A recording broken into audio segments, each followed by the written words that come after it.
The Night Visitor. In the small town of Willow Creek, nestled among rolling hills and ancient forests, the Johnson family had always felt safe in their quaint, two-story house. It was a house filled with laughter, memories, and the warmth of family. But all that changed when they first noticed the presence of the night visitor. The first signs were subtle. It began with the strange sensation of being watched. Each night, as the family retired to bed, the feeling of unease grew stronger. Mrs. Johnson, a light sleeper, would often wake in the middle of the night, her heart racing for reasons she couldn't explain. She would lie still, straining her ears to catch any sound, but all she ever heard was the rhythmic ticking of the old grandfather clock in the hallway. Mr. Johnson, a heavy sleeper, dismissed her concerns. He attributed the disturbances to the stresses of work and the lingering effects of a particularly cold winter. But even he couldn't deny the chill that seemed to permeate the house during the night, a chill that no amount of firewood could chase away. Their two children, Emily and Jack, were the first to see him. Emily, a precocious 8-year-old with a vivid imagination, was convinced that a man was visiting their house every night. She described him in eerie detail, a tall, gaunt figure with hollow eyes and a tattered coat, who wandered the halls in silence. Jack, 2 years younger and usually skeptical of his sister's stories, confirmed her account. He whispered to their parents about the shadowy figure standing at the foot of his bed, watching him with unblinking eyes. At first, the Johnsons tried to rationalize the sightings. They checked the windows and doors, ensured that everything was locked tight, and even installed new security cameras, but the cameras showed nothing unusual. No intruder, no shadows, nothing that could explain the children's fear. Yet, the feeling of being watched persisted. One night, Mrs.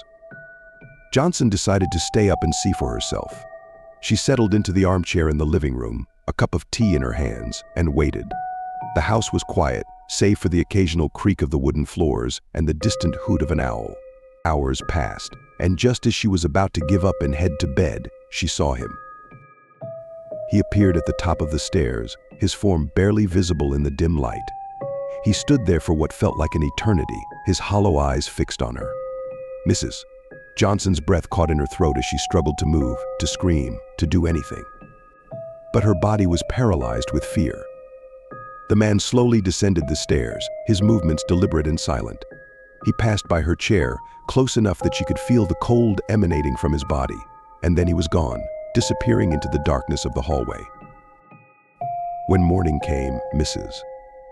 Johnson tried to explain what she had seen to her husband, but the words felt inadequate, unable to convey the terror she had experienced. Mr. Johnson, though concerned, remained skeptical. He suggested that perhaps she had fallen asleep and dreamed the whole thing, but deep down, he knew that something was terribly wrong. The nights that followed were filled with dread. The visitor continued to appear, his presence growing more tangible with each passing night. The Johnsons no longer felt safe in their own home. They avoided talking about the man, as if speaking of him would make him more real. But they couldn't escape the truth: the night visitor was not a figment of their imagination.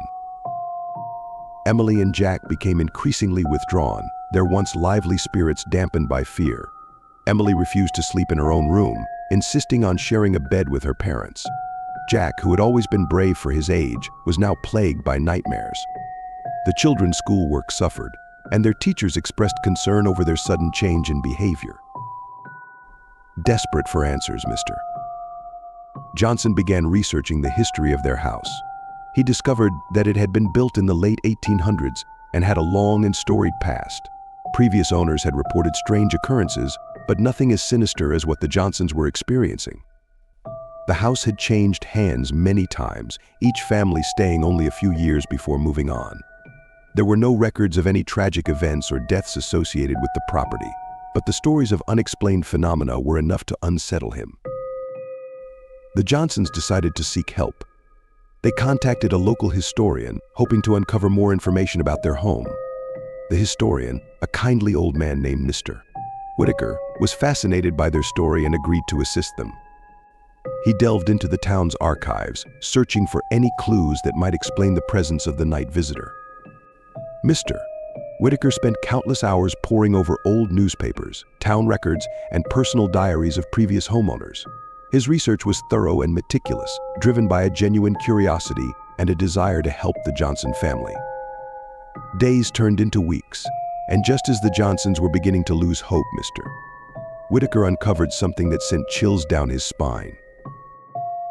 In the late 1800s, shortly after the house was built, there had been a series of mysterious disappearances in Willow Creek. Several townspeople had vanished without a trace, their fates unknown. Among the missing was a man named Samuel Blackwood, a reclusive figure who lived alone on the outskirts of town. Samuel was rumored to be involved in dark practices, dabbling in the occult. The townsfolk were suspicious of him, but there was no concrete evidence to support their fears. According to Mr. Whitaker's findings, Samuel had purchased the land on which the Johnsons' house now stood. He built a modest home and lived there in solitude until the day he vanished. Some believed that Samuel had been responsible for the disappearances, using his supposed dark powers to harm others. Others thought he had fallen victim to the same malevolent force, but no one knew for sure, and his fate remained a mystery. The more Mr. Whitaker delved into Samuel's past, the more convinced he became that the night visitor was somehow connected to him. He shared his findings with the Johnsons, who were both intrigued and terrified by the revelations. They began to see Samuel's story as a potential explanation for the strange occurrences in their home. But understanding the cause did little to alleviate their fear. The night visitor's appearances became more frequent and intense. The once subtle sensations of being watched evolved into physical manifestations. Objects in the house would move on their own, doors would open and close without explanation, and an icy draft seemed to follow the family wherever they went. The visitor no longer confined himself to the nighttime hours. His presence could be felt even during the day, casting a pall over the once warm and inviting home. Mrs.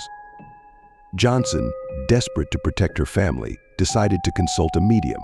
She had always been skeptical of such practices, but the situation called for drastic measures. The medium, a woman named Margaret, came highly recommended by friends who had faced similar paranormal experiences.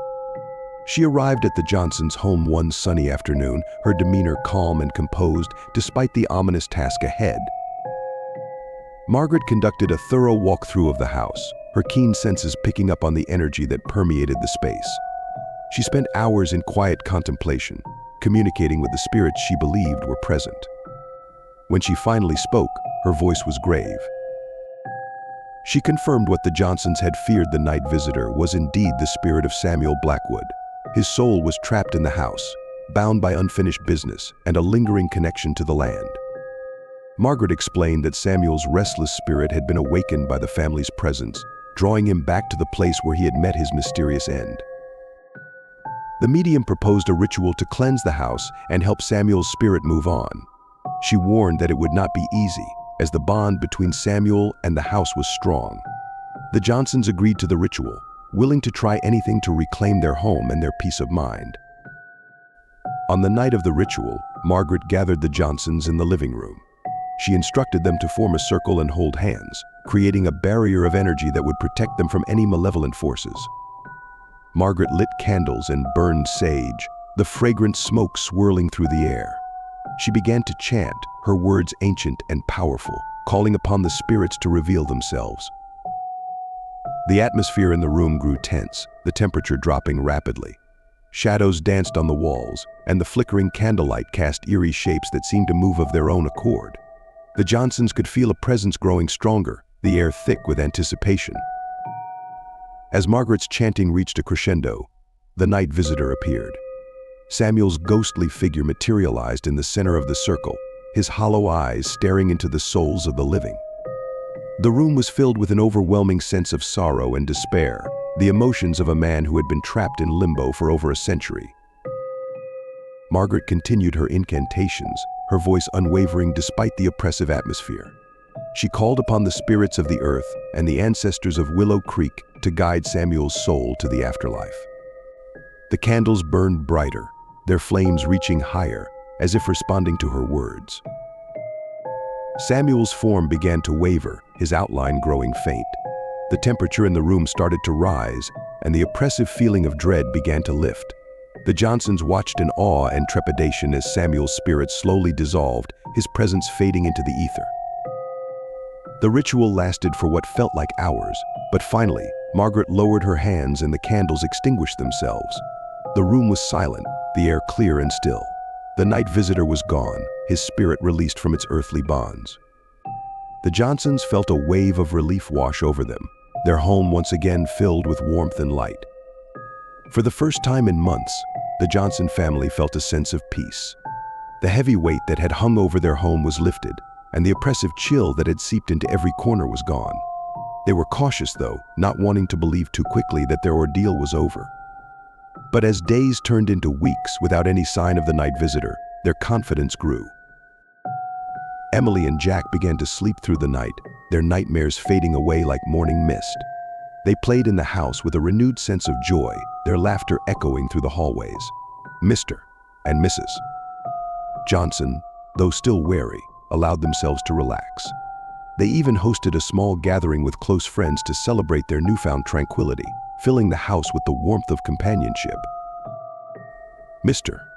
Whitaker, pleased with the outcome, visited often to check on the family. He marveled at the transformation, noting how the house seemed brighter and more welcoming. He and Mr. Johnson became friends, bonding over a shared interest in history and the supernatural. Mr. Whitaker continued his research, fascinated by the story of Samuel Blackwood and determined to uncover more about the man who had haunted the Johnsons. But the peace was not to last. One crisp autumn evening, as the family gathered in the living room, a familiar chill crept through the house.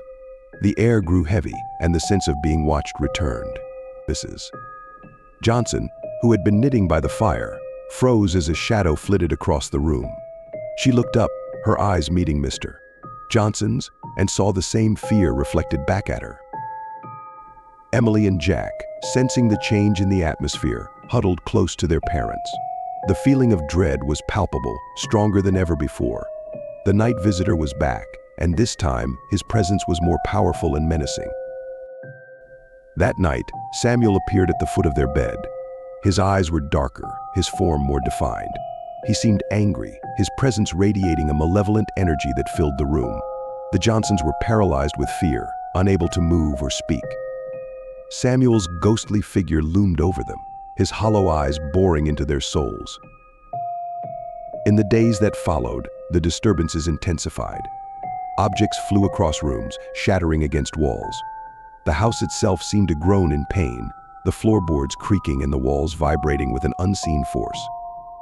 The family's sense of security was shattered, replaced by a growing terror that something much worse was coming. Desperate, Mrs. Johnson contacted Margaret again.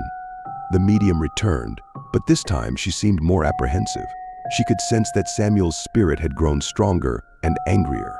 The initial ritual had not been enough to sever the ties binding him to the house. Margaret decided to perform a more powerful exorcism. She explained that this ritual would be more dangerous, as it involved confronting Samuel's spirit directly. The Johnsons, though frightened, agreed. They had no other choice if they wanted to reclaim their home and their peace of mind.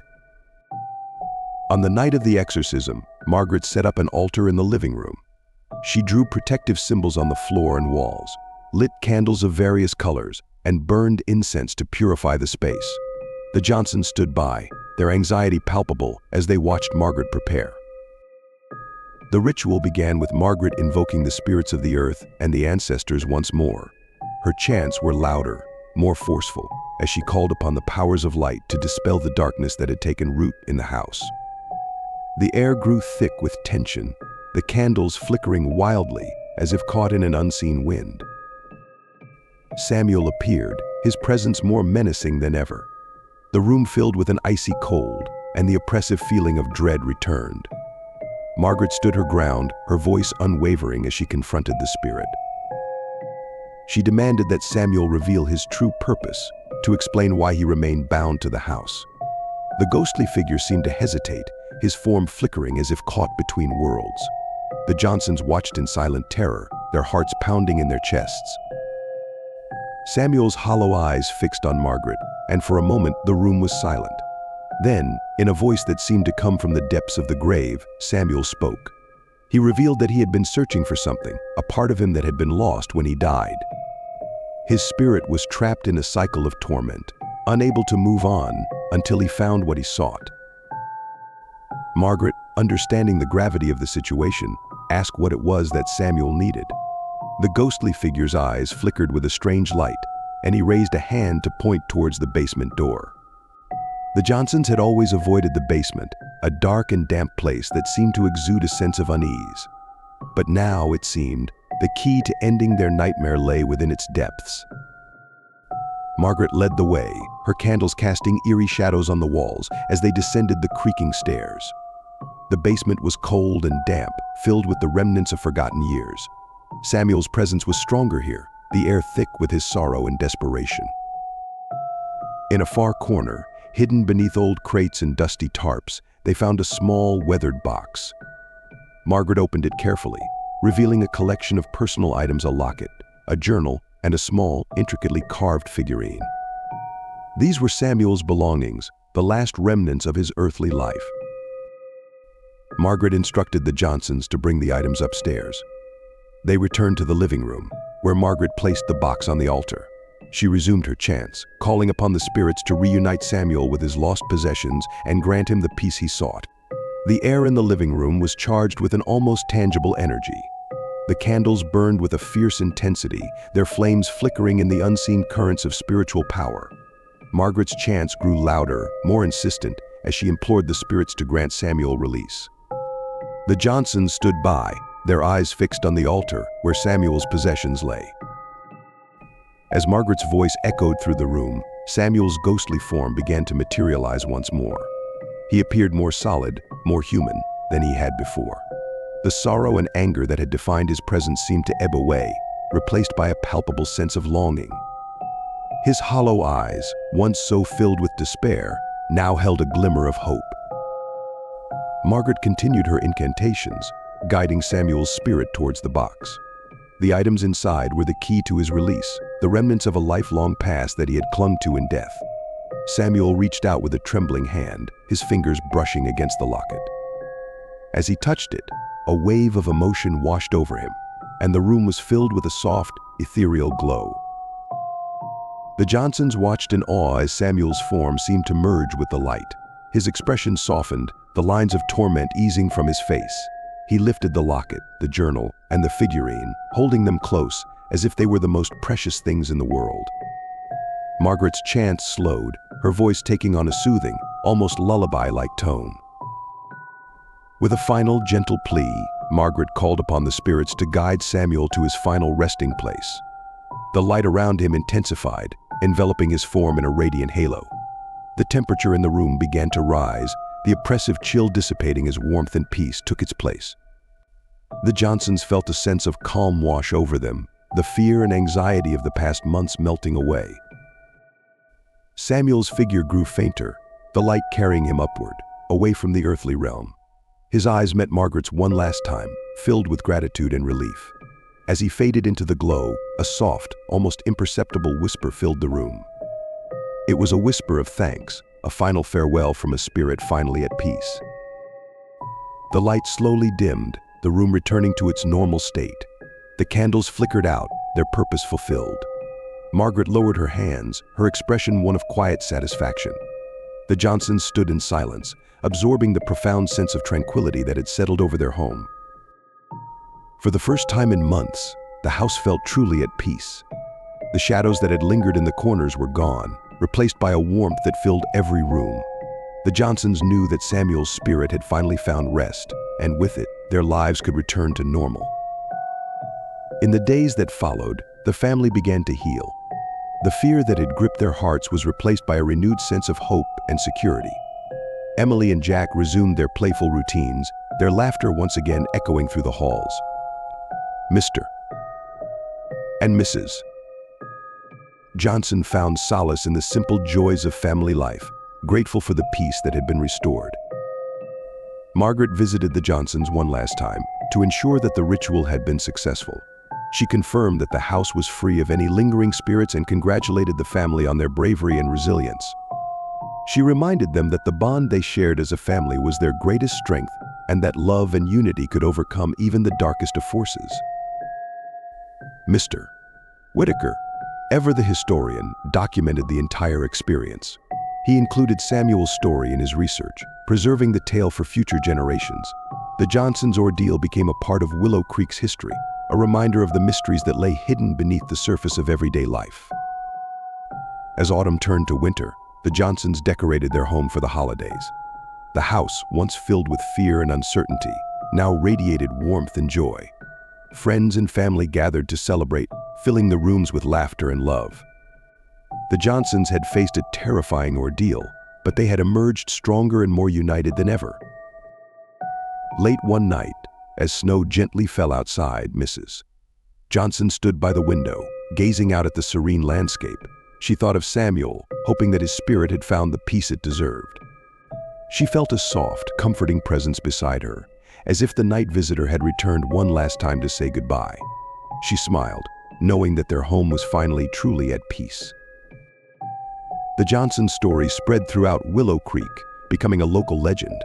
People spoke of the haunted house that had been cleansed by the courage and love of its inhabitants. It served as a reminder that even in the face of darkness, light could prevail. The Johnsons' experience brought the community closer, fostering a sense of unity and resilience. The Johnson family continued to live in their beloved home, creating new memories and cherishing the old ones. They remained vigilant, but the fear that had once haunted them was now a distant memory. Their lives were filled with the simple joys of everyday existence, a testament to the power of family and the strength of the human spirit. In the years that followed, the Johnsons never forgot the lessons they had learned. They embraced each day with gratitude, knowing that their bond had been tested and proven unbreakable. They shared their story with others, offering hope and encouragement to those facing their own struggles. The night visitor, Samuel Blackwood, had found his peace, and in doing so, had given the Johnsons the gift of a new beginning. Their home, once a place of fear, had become a sanctuary of love and warmth. And as the seasons changed and the years passed, the Johnson family thrived, their hearts forever touched by the spirit who had once walked their halls. Years passed, and the story of the Johnsons' haunted house became a cherished part of Willow Creek's folklore. The Johnson family continued to live in their home, their lives filled with joy and contentment. Emily and Jack grew up, carrying with them the lessons of courage and resilience learned during those harrowing nights. As the Johnson children entered adolescence, they developed a fascination with the paranormal, spurred by their own experiences. Emily, now a teenager, took to documenting other ghost stories and unexplained phenomena in the town, while Jack delved into the history and science behind such occurrences. Their parents supported their interests, understanding the importance of confronting and understanding their fears. One summer, Emily and Jack decided to organize a small gathering of friends to share ghost stories in their now peaceful home. They invited Mr. Whitaker, who had become a close family friend and mentor, to join them. Mr. Whitaker, ever the storyteller, was delighted to participate and saw it as an opportunity to educate the younger generation about the town's history and the importance of respecting the past.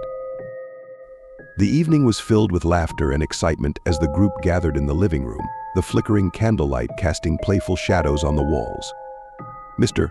Whitaker recounted tales of old, sharing stories of the mysterious and the macabre. Emily and Jack added their own research and experiences, enthralling their friends with tales of haunted places and ghostly apparitions. As the night grew late, a hush fell over the room. Mr. Whitaker leaned in, his voice dropping to a conspiratorial whisper, and told the story of the night visitor. He spoke of Samuel Blackwood, the reclusive man whose restless spirit had haunted the Johnsons' home. The group listened intently, their eyes wide with a mix of fear and fascination. Mr. Whitaker described the rituals performed by Margaret, the medium, and the eventual peace that Samuel had found. When the story ended, a respectful silence enveloped the room. The group felt a deep sense of connection to the past and to the spirits that had once walked the same halls. Emily and Jack, though older and wiser, were reminded of the extraordinary events that had shaped their childhoods. They realized that Samuel's presence had left an indelible mark on their lives, teaching them valuable lessons about bravery, compassion, and the unknown. The friends departed, leaving the Johnsons to reflect on the night's events. Mr. Whitaker stayed behind, sharing a cup of tea with Mr. and Mrs. Johnson. They talked late into the night, discussing the importance of preserving the town's history and the need to respect the spirits of those who had come before. Mr. Whitaker expressed his gratitude for the Johnsons' willingness to share their story, knowing that it would continue to inspire others for generations to come. As the years went by, Emily and Jack pursued their interests in the paranormal and historical research. Emily went on to study journalism, focusing on uncovering and documenting unexplained phenomena. Jack, with his scientific curiosity, pursued a degree in parapsychology, aiming to bridge the gap between science and the supernatural. Their shared experiences and the story of the night visitor became a foundation for their careers, driving them to seek answers to the mysteries of the world. The Johnson home, once filled with fear and uncertainty, remained a place of warmth and love. It stood as a testament to the resilience of the human spirit and the power of family. The memory of Samuel Blackwood and the lessons learned from his haunting presence continued to influence the lives of the Johnsons, guiding them through both good times and bad. Every year, on the anniversary of the exorcism, the Johnsons held a small ceremony to honor Samuel's memory. They lit candles, shared stories, and reflected on the impact he had on their lives. It was a time of remembrance and gratitude, a reminder of the strength that comes from facing one's fears and the peace that can be found in understanding the past. The town of Willow Creek, too, embraced the story of the night visitor. It became part of the local lore, a tale told to children around campfires and at sleepovers. The house itself became a point of interest, drawing visitors and paranormal enthusiasts eager to learn more about the Johnsons' experiences. The family welcomed these visitors, sharing their story and emphasizing the importance of respect and empathy when dealing with the unknown. In time, the story of the night visitor faded into legend, but its impact endured. The Johnson family thrived, their bond stronger than ever, their lives enriched by the lessons learned from their supernatural encounter. And though the night visitor was gone, his memory remained, a silent guardian watching over the family that had helped him find peace. As the seasons changed and the years rolled on, the Johnsons continued to live their lives with gratitude and courage. Their home, once a place of fear, had become a sanctuary of love and understanding. The night visitor's story, once a source of terror, had transformed into a tale of hope and resilience, reminding all who heard it that even in the darkest of times, light could be found. And so the Johnson story became a beacon for others, a reminder that the past, no matter how haunting, could be faced and understood.